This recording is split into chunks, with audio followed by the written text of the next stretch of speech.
टीना और मीना आपके लिए लेके आई हैं परिज़ाद का रीकैप रिव्यू।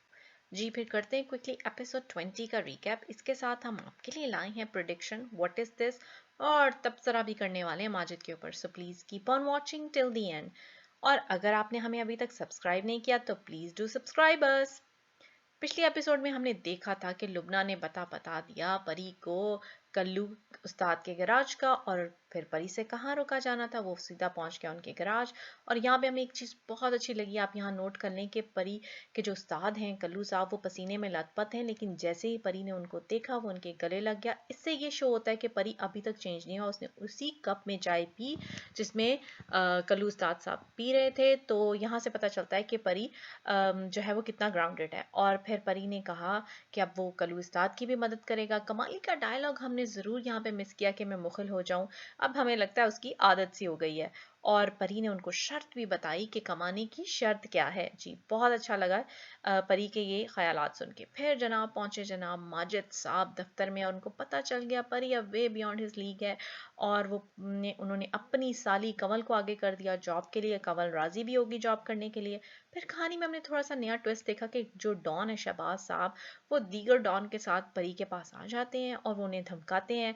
और परी जो कहाँ डरने वाला था, परी तो है पहले से तैयार है मरने के लिए, आंखें बंद करके फॉर श्योर वो गालियां बक रहे होंगे। लेकिन जाते हुए वो उनसे हाथ मिला के गए। अच्छा, अब जब परी वापस अपने घर जा रहे होते हैं तो वो सुन रहे होते हैं आरजे एनी को, और दिल ही दिल में खुश हो रहे होते हैं। और फिर यहाँ पे कमाली उन्हें बताता है कि वो इनवाइटेड हैं कॉलेज के फंक्शन में, क्योंकि उन्होंने की है बहुत बड़ी डोनेशन। और फिर फंक्शन में जाके वो पढ़ते हैं अपनी शायरी, जो कि बहुत ज़बरदस्त थी ये नज़म, बहुत मज़ा आया ये सुन के। और फिर दाद तो फिर बनती थी इनके ऊपर, और आरजे एनी उनसे रिक्वेस्ट करती नजर आई कि वो उनका इंटरव्यू करना चाहती हैं। और ये रिक्वेस्ट कमाली ने भी उनको सुनाई। तो अब देखते हैं, और हमें लगता है कि नेक्स्ट एपिसोड में ये हमें इंटरव्यू ज़रूर नज़र आएगा। और फिर जनाब कंवल उन्हें अपने घर ले जाती हैं, और घर जब लेके जाती हैं तो जो नाहीद होती है उसके एक्सप्रेशन तो देखने वाले होते हैं। ऐसे लग रहा है कि कंवल ने उसका काम आसान कर दिया। और फिर वो चाय पीता है और इजाज़त लेता है परी, और पीछे पीछे दौड़ी दौड़ी आती है और उसे कहती है कि वो उससे अकेले में कहीं मिलना चाहती है। हैं जी, हाँ जी, हम भी ऐसे ही चौंक गए थे जैसे परी चौंक गया।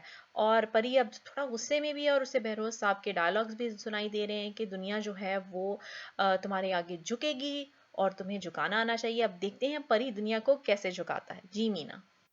जी टीना, हमें ऐसे लग रहा है हमारी ये प्रेडिक्शन है कि परी जो है वो नाहीद से ज़रूर मुलाकात करेगा, क्योंकि वो इस बारे में सोचता भी नज़र आ रहा है और नाहीद उसकी पहली मोहब्बत भी थी। नाहीद का हमसे इसे क्वेश्चन करना चाहेंगे कि जब परी एकदम से इसके घर आया था तो गंदी-मंदी हालात में मासी बन के बैठी थी। फिर बहाना उन्होंने लगाया कि मैं बच्चे सुलाने जा रही हूँ, और जब बाहर निकली तो वो हूर परी लग रही थी, मेकअप से लती-पती थी। लगता है बच्चा सुलाना बहाना था, असल में वो तैयारी करने गई थी। देखते हैं हम नेक्स्ट एपिसोड में इन लोगों की मुलाकात होती है या नहीं।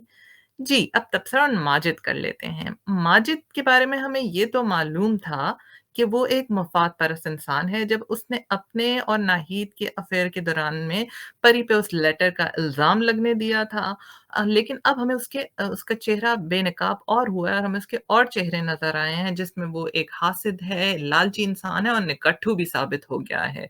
कंवल को उसने कर दिया आगे जॉब के लिए, और जब परी उन लोगों के घर आया तो वो पीठ करके बैठा हुआ था परी की तरफ। फिर जब ऑफिस की गाड़ी ने कंवल को ड्रॉप किया तो उसको लग रही थी आग। भाई आप घर बैठ के रोटियां ना तोड़ें तो आपको भी गाड़ियां मिल जाएंगी। अब याद रहे कि ये वही माजिद है जो मोहल्ले में बड़ा ही मशहूर था, क्योंकि वो नमाज़ी परहेज़गार था और वो एक बड़ा कामयाब लड़का था, क्योंकि उसके मोहल्ले की लड़की भी मिल गई थी और सब माजिद माजिद करते थे। सब लोगों को वो मशवरा भी देता था। एक्चुअली माजिद से ये बर्दाश्त नहीं हो रहा कि मोहल्ले में वो इतना कामयाब था, तो प्रैक्टिकल लाइफ में परी उससे आगे कैसे निकल गया है, इसलिए वो हसद कर रहा है। व्हाट इज़ दिस में हम आपके लिए क्या लेके आए हैं? व्हाट इज़ दिस में हम बात करेंगे कि जब परी शहबाज साहब से मिला और शहबाज साहब ने उसे ऑफ़र दी, तो परी ने उसे ये कह के क्यों इनकार किया कि बहरोज़ साहब जो थे, वो इस काम में नहीं पड़े थे तो मैं भी नहीं पढ़ूँगा। भई परी, अगर आपको याद रहे, हमें पता है कि बहरोज़ साहब आपके मोहसिन हैं, उन्होंने आपको इतने पैसे दे के गए हैं, बिज़नेस दिया है, आपको बहुत कुछ सिखाया है। लेकिन ये इंसान जो थे वो एक कातिल थे और बहुत बुरे कामों में पड़े हुए थे। तो हमारे लिए ड्रामे वालों से एक क्वेश्चन है कि उन्हें इतना अच्छा क्यों दिखाया जा रहा है भई बहरोज़ साहब को? भई what is this? Thanks for watching. Please don't forget to like, comment and subscribe. Allah Hafiz.